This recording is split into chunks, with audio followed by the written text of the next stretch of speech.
त्यांच्या 5 मिनिटांमध्ये या ठिकाणी होणार आहे. सर्व शिवसेनेचा युवासेनेचा महिला आघाडी सर्व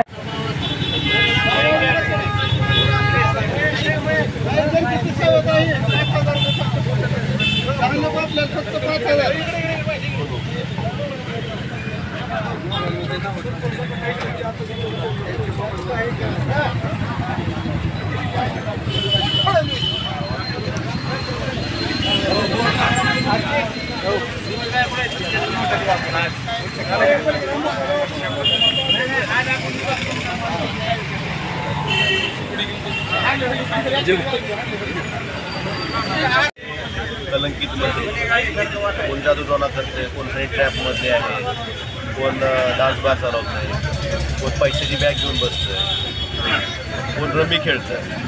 असं महाराष्ट्राच्या स्वतंत्र झाल्यापासून, महाराष्ट्राची निर्मिती झाल्यापासून एवढे कलंकित मंत्री कुठल्याच मंत्रिमंडळात नव्हते. एवढे कलंकित मंत्री ह्या शिंदे, फडणवीस आणि पवार सरकार. त्या मंत्र्यांचं खरं रूप म्हणजे महाराष्ट्र सुद्धा ओशाळा आहे. महाराष्ट्रात सर्वसामान्य माणसांना लाज वाटते की अशा प्रकारचे आपण मंत्री आपल्या मंत्रिमंडळात आहेत. मग अशा मंत्र्यावर कारवाई करायचं धारिष्ट मुख्यमंत्री का दाखवत नाही, त्यांची का हिंमत नाही की त्यांना मंत्रिमंडळ करायची, हा प्रश्न विचारण्यासाठी हा जनाक्रोश आंदोलन शिवसेनेच्या वतीनं